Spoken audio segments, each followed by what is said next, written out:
সালের 14 জুন বলিউড অভিনেতা সুশান্ত সিং রাজপুতকে তার মুম্বাইয়ের ফ্ল্যাটে মৃত অবস্থায় পাওয়া যায়। এরপর সুশান্ত সিং রাজপুতের বাবা তার প্রেমিকা রিয়া চক্রবর্তীর বিরুদ্ধে আত্মহত্যায় প্ররোচনা দেওয়ার অভিযোগ এনেছিলেন। সুশান্ত সিং রাজপুতের মৃত্যুর পর বলিউড ইন্ডাস্ট্রিতে নানান প্রশ্ন উঠেছে। বলা হয়েছিল যে সুশান্ত স্বজন পোষণের শিকার ছিলেন। সিবিআই এই মামলার তদন্ত করেছিল কিন্তু কোনো প্রমাণ খুঁজে পায়নি। সুশান্ত টিভি সিরিয়াল দিয়ে তার অভিনয় জীবন শুরু করেছিলেন। পরে তিনি হিন্দি চলচ্চিত্রে অভিনয় করেন। MS Dhoni, the untold story, Chhichhore, Dil Bechara এবং পিকের মতো একাধিক ছবিতে কাজ করেছিলেন সুশান্ত। তার প্রথম ছবি ছিল কাই পোচে এবং তার শেষ ছবি ছিল দিল বেচারা।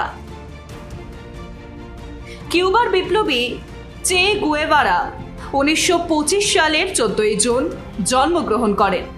বিপ্লবী চে গুয়েভারা 1925 সালের 14 জুন জন্মগ্রহণ করেন। চে গুয়েভারা ছিলেন একজন আর্জেন্টিনীয় মার্ক্সবাদী বিপ্লবী যিনি কিউবার বিপ্লবে গুরুত্বপূর্ণ ভূমিকা পালন করেছিলেন। তিনি পেশায় একজন ডাক্তার ছিলেন, কিন্তু চারপাশে ক্ষুধা ও দারিদ্র্য দেখে তিনি বিপ্লবের পথ বেছে নিয়েছিলেন। মাত্র 23 বছর বয়সে চে গুয়েভারা দক্ষিণ আমেরিকায় ভ্রমণ করেন। এই সফরের সময় তার ফিডেল কাস্ত্রোর সঙ্গে দেখা হয় এবং তারা একসঙ্গে কিউবার স্বৈরাচারী সরকারকে উৎখাত করার অঙ্গীকার করেন। এরপর তারা গেরিলা ফাইটার্স নামে একটি সেনাবাহিনী গঠন করেন। 1959 সালের চে গুয়েভিয়া অভ্যুত্থান ঘটায়। এরপর ফিডেল কাস্ত্রোর নেতৃত্বে একটি কমিউনিস্ট সরকার গঠিত হয় এবং চেকে শিল্পমন্ত্রী করা হয়। 1959 সালের কিউবার শিল্পমন্ত্রী হিসেবে তিনি ভারত সফর করেন। 1967 সালের 9 অক্টোবর তাকে গুলি করে হত্যা করা হয়। আজও চে গুয়েভারাকে সারা বিশ্বে প্রতিষ্ঠা বিরোধী সংগ্রামের প্রতীক হিসেবে স্মরণ করা হয়। शिक्षा देश का गौरव है और RKDF यूनिवर्सिटी शिक्षा का उद्यम है। RKDF में सवारे अपना भविष्य। PhD MPhil करे अपने पसंदीदा विषय में। सर्टिफिकेट डिप्लोमा के 74 कोर्सेज। RKDF university. RKDF में सवारे अपना भविष्य। PhD MPhil करे अपने पसंदीदा विषय में। सर्टिफिकेट डिप्लोमा के 74 कोर्सेज केवल RKDF यूनिवर्सिटी में। RKDF university. RKDF में सवारे अपना भविष्य। सर्टिफिकेट डिप्लोमा के 74 कोर्सेज केवल RKDF यूनिवर्सिटी में। RKDF university. RKDF यूनिवर्सिटी में एडमिशंस ओपन। RKDF यूनिवर्सिटी भविष्य को लेकर परेशान है? RKDF यूनिवर्सिटी है इसका हल। PhD MPhil किसी भी विषय में। डिप्लोमा के अनेक अवसर है RKDF यूनिवर्सिटी में। Admissions open.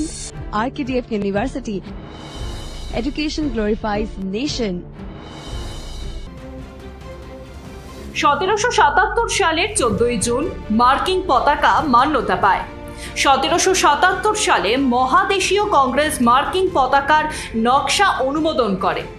পতাকায় 13টি লাল ও সাদা ডোরা কাটা ছিল, যা 13টি ব্রিটিশ উপনিবেশের প্রতিনিধিত্ব করে। উপরের বাম দিকে একটি নীল বাক্সে পতাকার 13টি তারা ছিল। প্রতিটি তারা মার্কিন যুক্তরাষ্ট্রের একটি রাজ্যের প্রতিনিধিত্ব করত। তারপর আমেরিকার রাজ্যগুলির সংখ্যা বাড়ার সাথে সাথে আমেরিকার পতাকায় একটি তারা যোগ করা হয়। বর্তমানে মার্কিন পতাকায় 13টি লাল এবং সাদা ফিতে এবং 50টি তারা রয়েছে, যা মার্কিন যুক্তরাষ্ট্রের 50টি রাজ্যের প্রতিনিধিত্ব করে। 1777 সালের আগে মার্কিন যুক্তরাষ্ট্রের প্রথম পতাকা গ্র্যান্ড ইউনিয়ন পতাকা নামে পরিচিত ছিল। এর উপরের বাম কোণে ইউনিয়ন জ্যাক সহ 13টি লাল এবং সাদা ডোরা কাটা ছিল। ইউনিয়ন জ্যাক অনেক ব্রিটিশ উপনিবেশ এবং আধিপত্যের সরকারি পতাকা হিসেবে ব্যবহৃত হতো।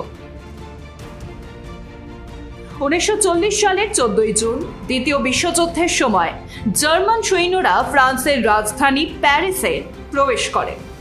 জার্মান সেনাবাহিনী শহরের উত্তর পূর্ব সীমানা দিয়ে প্যারিসে প্রবেশ করেছিলেন।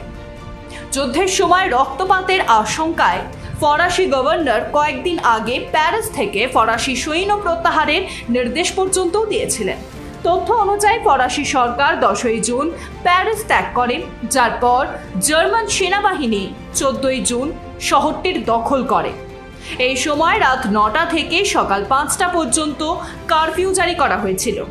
1940 সালের মে মাস থেকে হিটলারের নেতৃত্বে জার্মান সেনাবাহিনী পশ্চিম ইউরোপে বিমান হামলা শুরু করে। তারপরে জার্মানি উত্তর ফ্রান্সে প্রবেশ করেছিল। এরপর জার্মান সেনাবাহিনী ডানকির্ক বন্দরও দখল করে নেয়। জার্মান সেনাবাহিনী প্যারিস দখল করার পর নাৎসিরা বন্দীদের জার্মান অধিকৃত পোল্যান্ডের আউসভিটস কনসেন্ট্রেশন ক্যাম্পে নিয়ে যেতে শুরু করে। প্যারিসের ইহুদিদের ডেভিডের হলুদ স্টার ব্যাজ পরতে বাধ্য করা হয়েছিল এবং জনসাধারণের চলাচলের উপর নিষেধাজ্ঞাও পর্যন্ত জারি করা হয়েছিল। প্রতি বছর 14ই জুন বিশ্ব রক্তদান দিবস পালিত হয়। 2004 সালে এটি প্রথম উদযাপিত হয়। 2005 সালে বিশ্ব স্বাস্থ্য সংস্থা বিশ্ব স্বাস্থ্য পরিষদের 58তম অধিবেশনে 14ই জুনকে বিশ্ব রক্তদান দিবস হিসেবে ঘোষণা করে।